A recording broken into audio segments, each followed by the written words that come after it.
Sejarah perpecahan umat Islam berawal sejak abad ke-18 Masehi. Kala itu kaum muslimin mengalami apa yang disebut dengan istilah ad-di'ful fahmi, kelemahan pemahaman, kelemahan taraf berpikir umat. Pintu ijtihad tertutup, para ulamanya jumud, para ulamanya seperti buku-buku yang berjalan dan tidak memahami Islamisme. Sampai muncullah gerakan Turki Muda, kemudian muncul pula gerakan pemberontakan di tanah Hijaz oleh Syarif Husain, penguasa Makkah, disokong oleh Inggris dan juga kelompok mazhab Wahabi, gerakan Wahabi. Gagal pemberontakan Syarif Husain, diteruskan oleh Ibn Saud, dan itu berhasil. Berdirilah kerajaan Saudi Arabia. Kemudian kala itu juga Khilafah Utsmani kalah dalam perang dunia kedua Hijriyah. Dan akhirnya saat itu seluruh negeri muslim menerapkan sistem sekuler. Penjajah angkat kaki dari negeri muslim, tapi telah disiapkan putra-putra pemimpin yang akan meneruskan kepemimpinan para penjajah tadi. Mereka semuanya, sebagiannya menjalankan sistem sekuler kapitalisme, sebagian lain menerapkan sistem sosialis komunis.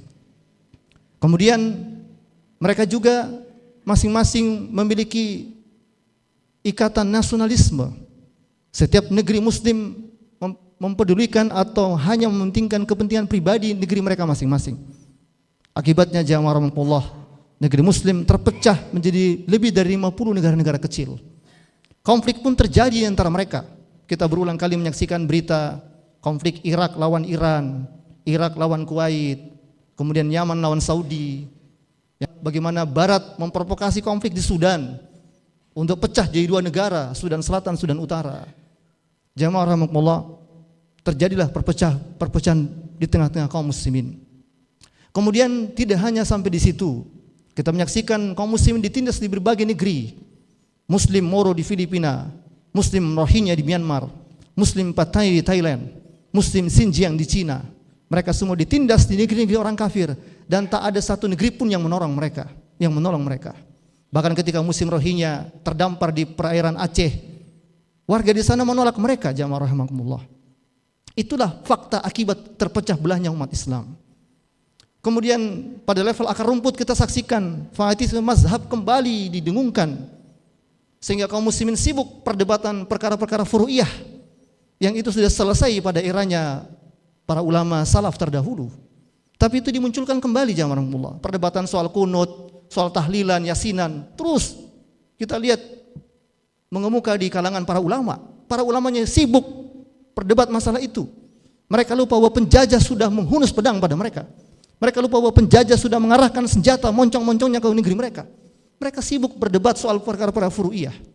Padahal ikhtilaf dan furu'iyah seperti itu perkara yang diniscayakan dalam Islam karena terjadi sejak zaman Nabi. Sejak zaman Nabi ada namanya mazhab sahabat. Para sahabat telah bermazhab berbeda-beda pendapat. Dan itu disebutkan oleh Syekh Abu Zahra dalam kitabnya Tarikhul Mazahibul Islam fil Aqaid wal Fiqhiyah was Siyasah. Sejarah munculnya mazhab-mazhab Islam baik dalam aspek akidah, fikih dan politik. Ma'asyiral muslimin rahimakumullah. Inilah fakta perpecahan umat Islam. Padahal Islam jelas telah mengharamkan semuanya itu. Bukan hanya itu, akibat perpecahan ini pula kita menyaksikan bumi Isra Mi'raj, bumi Al-Aqsa, tanah Palestina sampai sekarang masih dalam penjajahan Zionis Yahudi. Bahkan pasca gencatan senjata, perjanjian damai antara Hamas dengan IDF Israel, tetap saja Yahudi mengkhianati isi perjanjian itu. Mereka terus melancarkan serangan kepada kaum muslimin.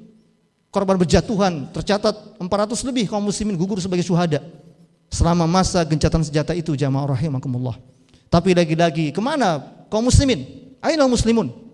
Mereka tidak ada. Negeri-negeri muslim mereka seakan-akan terhalang oleh sebuah tembok besar bernama nasionalisme, sebuah batas-batas khayalan dan imajiner yang memisahkan mereka dengan saudara mereka di Palestina. Ketika saudara mereka memanggil mereka, mereka tidak ada sama sekali, jamaah rahimakumullah. Para pemimpin muslim hanya sibuk berdiplomasi, membuat perjanjian, memperjuangkan nasib Palestina di PBB. Padahal semuanya itu sia-sia belaka. Karena undang-undang internasional dibuat berdasarkan asas sekularisme. Hak veto di PBB Hanya 5 negara yang punya hak veto di PBB. Amerika Serikat, Inggris, Prancis, Rusia, dan Cina. Bahkan Amerika Serikat punya kewenangan memveto seluruh keputusan apapun yang keluar dari PBB. Karena itu berulang kali PBB menjatuhkan hukuman kepada Zionis Yahudi, tapi keputusan itu diveto oleh Amerika Serikat. Jadi jamaah itulah akibat umat Islam terpecah belah. Akibat umat Islam tidak bersatu lagi dan tidak punya seorang khalifah yang melindungi mereka. Padahal semestinya ada khalifah yang menjadi pelindung mereka, yang menyatukan mereka. Nabi bersabda, Al-Imamu Junnah yuqatilu min wara'ihi wa ittaqa bihi.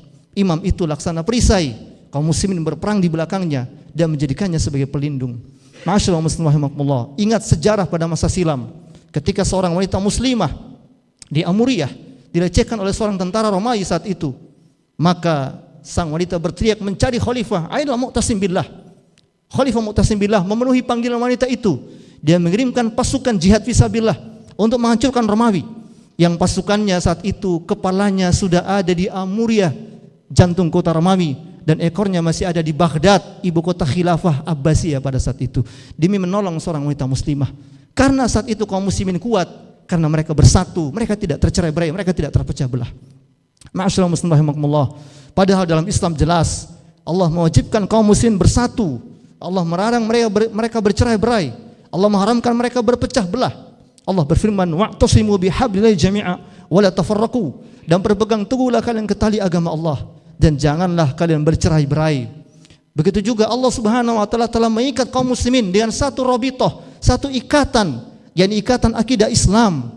Allah berfirman, innamal mu'minuna ikhwatun, sesungguhnya orang-orang mukmin itu bersaudara. Nabi SAW menegaskan dalam riwayat Muslim, la yu'minu ahadukum hatta yuhibbu li akhihi ma yuhibbu nafsihi. Tidak beriman seorang di antara kalian sampai dia mencintai saudara muslimnya sebagaimana cintanya kepada dirinya sendiri. Nah, yang memperumpamakan umat Islam itu kal jasad, seperti satu tubuh, kal bunyan, seperti satu bangunan. Tapi lagi-lagi akibat serangan ideologi kapitalisme, sekularisme, termasuk ideologi sosialisme, komunisme, dan juga rabithah, ikatan nasionalisme, faham kebangsaan, ini telah memecah belah umat Islam dan kaum muslimin. Padahal dalam Islam jelas semua ikatan di luar ikatan akidah Islam, semua fanatisme di luar fanatisme terhadap Islam, itulah bentuk asobiyah yang Rasulullah SAW mengecamnya. Nabi bersabda, laisa minna man da'a ala asobiyah wa man mata ala asobiyah wa man qitala ala asobiyah. Bukan dari golongan kami, kata Nabi, orang yang menyeru kepada asobiyah, orang yang berperang karena asobiyah, dan orang yang mati karena asobiyah. Demikian pula jamaah rahimakumullah, semuanya ini adalah akibat dari penerapan, akibat dari serangan ideologi kapitalisme, sekularisme, dan juga sosialisme, komunisme. Maka tugas kaum muslimin saat ini sebagai solusi, kita wajib menyampaikan dakwah kepada umat. Dakwah yang seperti apa? Dakwah yang ideologis, yakni dakwah Islam kafah. Tidak cukup kita menyampaikan dakwah seputar ibadah dan akhlak kepada kaum muslimin, tapi kita wajib menyampaikan Islam secara kafah agar umat faham Islam bukan sekedar agama, melainkan Islam adalah agama sekaligus ideologi. Setelah itu mereka faham dan mereka amalkan, mereka terapkan dalam kehidupan sehari-hari. Lalu mereka juga memahami kebatilan ideologi kapitalisme, sekularisme, dan ideologi sosialisme, komunisme. Dua ideologi itu jelas bertentangan dengan Islam, karena keduanya menyatakan bahwa kehidupan ini diatur oleh manusia dan tidak ada tempat bagi Allah Ta'ala untuk mengatur kehidupan manusia. Padahal Allah Subhanahu wa taala dengan tegas melarang kita mengambil akidah, ideologi, keyakinan, pemahaman selain daripada Islam. Allah menegaskan, wa may yabtaghi ghairil islam dinan fala yuqbal minhu wa huwa fil akhirati minal khasirin.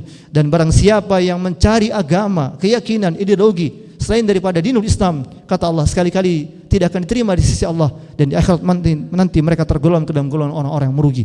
Itu yang mesti kita fahamkan kepada umat. Umat mesti faham saat ini yang terjadi adalah pertarungan hak dan batil, yaitu pertarungan antara Islam ideologi, Islam sebagai sebuah ideologi, melawan kapitalisme, sekularisme, dan sosialisme, komunisme.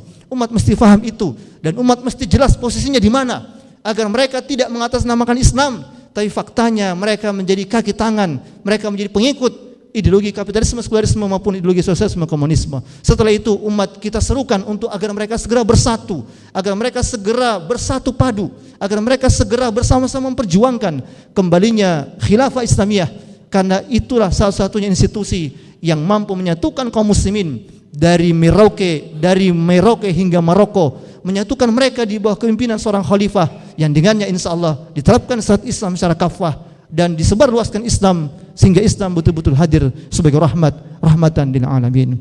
Walafu minkum. Assalamualaikum warahmatullahi wabarakatuh. Waalaikumsalam warahmatullahi. Alhamdulillah.